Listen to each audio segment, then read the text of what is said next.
Breaking news చూస్తున్నాం. మచిలీపట్నం లోక్సభ అభ్యర్థిగా బాలశౌరి పేరును జనసేన ఖరారు చేసింది. ఇంకా పెండింగ్ లో 3 అసెంబ్లీ స్థానాలున్నాయి. విశాఖ సౌత్ నుంచి వంశీకృష్ణ యాదవ్ పేరు దాదాపు ఖరారైనట్లు తెలుస్తుంది. అవనిగడ్డ పాలకొండ సెగ్మెంట్లపై జనసేన కసరత్తు చేస్తుంది. పెండింగ్ లో ఉన్న 3 అసెంబ్లీ స్థానాలకు త్వరలో అభ్యర్థులను ప్రకటించే అవకాశం ఉంది.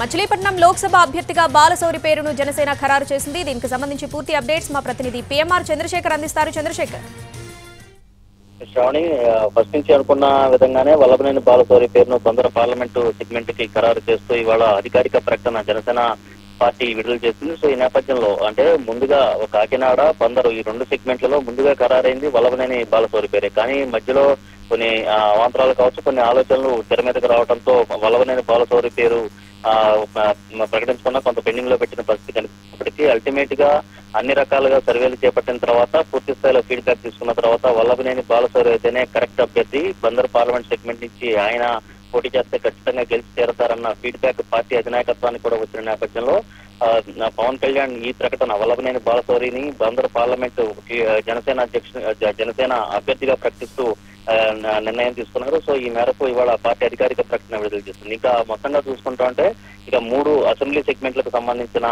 అభ్యర్థులను ఇంకా ప్రకటించాల్సిన పరిస్థితి జనసేనలో కనిపిస్తోంది. సో ఒకటి పాలకొండ, అలాగే అవనిగడ్డ, విశాఖ సౌత్. వీటిల్లో విశాఖ సౌత్ కు సంబంధించిన అభ్యర్థిత్వం మీద దాదాపు క్లారిటీకి వచ్చేసింది. ఇక్కడ నుంచి సిట్టింగ్ ఎమ్మెల్సీగా ఉన్న, అలాగే వైసీపీకి సంబంధించి సిట్టింగ్ ఎమ్మెల్సీగా ఉన్న వంశీకృష్ణ యాదవ్ ఆయన పేరును దాదాపు ఖరారైపోయింది. సో ఈ క్రమంలో మిగిలిన 2 స్థానాలకు సంబంధించిన సర్వేలు, అలాగే ఐవీఆర్ఎస్ నుంచి ఫీడ్బ్యాక్ తీసుకుంటున్న జనసేన పార్టీ తీసుకుంటుంది. సో ఈ క్రమంలో మరింత క్లారిటీ వచ్చిన తర్వాత 3 స్థానాలకు సంబంధించిన అభ్యర్థులను ఒకసారి ప్రకటించే దిశగా జనసేన ప్రస్తుతం కసరత్తు కొనసాగిస్తోంది. శ్రావణి, అంటే ఈ మిగిలిన 3 స్థానాలకు అభ్యర్థులను ఇంకా ఎప్పటిలోపు ప్రకటించే అవకాశం ఉంది చంద్రశేఖర్? ఎప్పుడు క్లారిటీ వస్తుంది?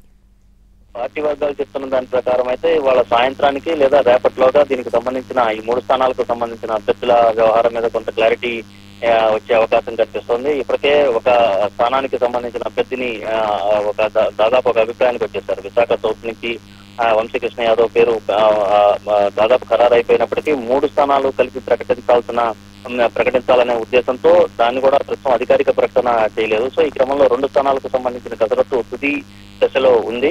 ఈ రోజు సాయంత్రానికి లేదా రేపటిలోగా క్లారిటీ వస్తుందనేది అయితే పార్టీ వర్గాల నుంచి మనకు అందుతున్న సమాచారం మనకు తెలుస్తోంది. శ్రావణి.